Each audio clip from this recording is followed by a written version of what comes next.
Слава Украине, меня зовут Полонского. Если кто-то думает, что Путин успокоился и Россия не думает больше вести захватнических войн, он или дурак, или слепец.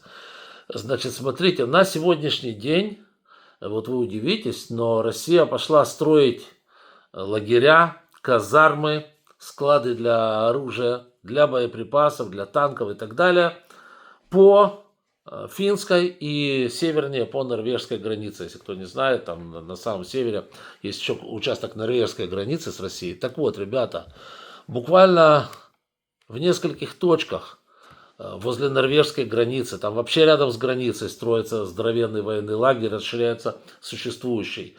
По финской границе, она протяженная, очень большая граница, несколько военных лагерей, казармы новые, то есть все с нуля. Бригады небольшие, которые там сейчас расквартированы, как пишут, как говорят сами рашисты, будут после окончания войны с Украиной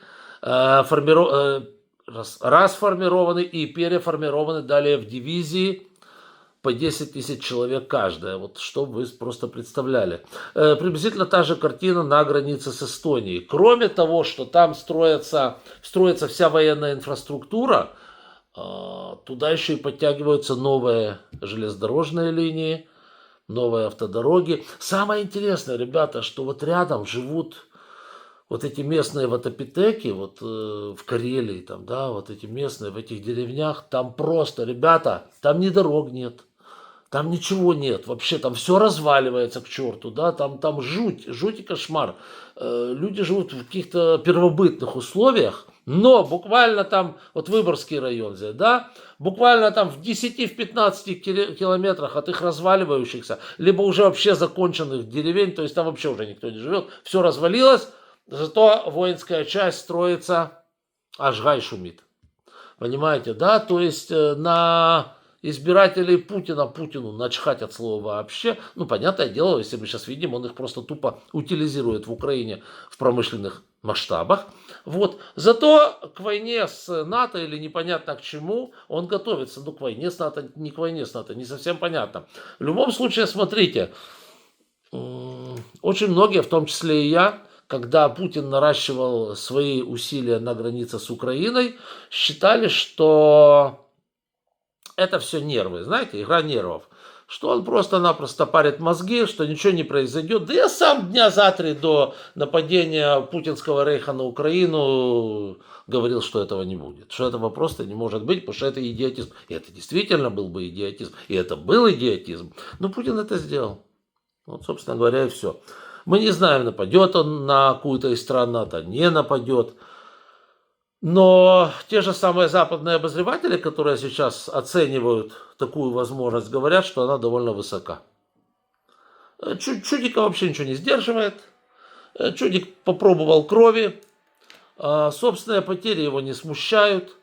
Производство оружия он поставил на полную катушку. Ну, смотрите, раньше, до 2022 года, производство новых танков на России было порядка 40 штук в год. То есть, ну, мало, честно и откровенно. Сейчас порядка 300 штук. Понятное дело, что этого не хватает для войны в Украине. Абсолютно не хватает.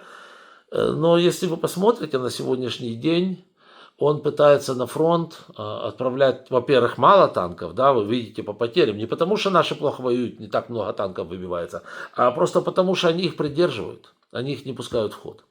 Зная, что у наших много джавелинов, ну, да, даже дело тут не в джавелинах, тут, скорее всего, дело, конечно, в ФПВ-дронах, которые уничтожают эти танки просто на корню.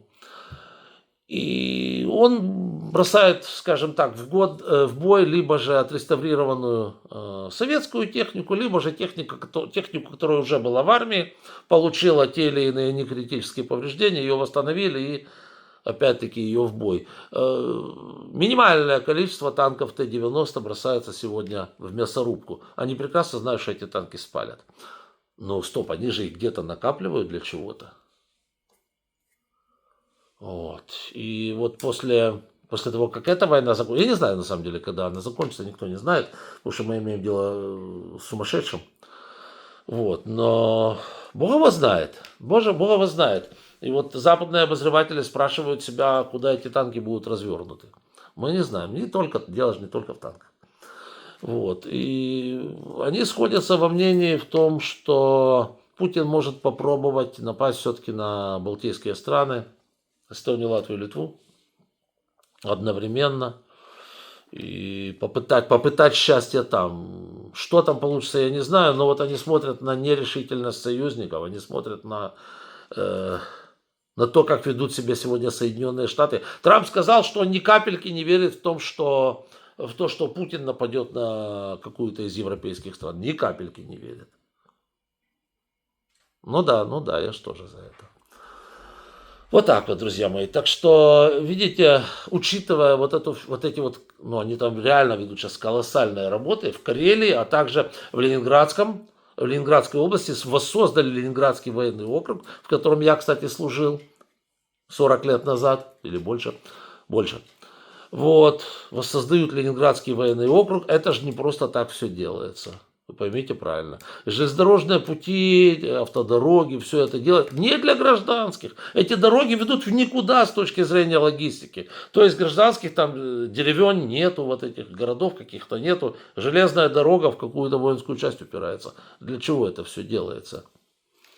Дай бог, чтобы ничего не было. Я тоже так говорю, дай бог. Но видите, сам Полонский говорил за 3 дня до войны с Россией, что Россия на Украину не нападет. И чем это кончилось?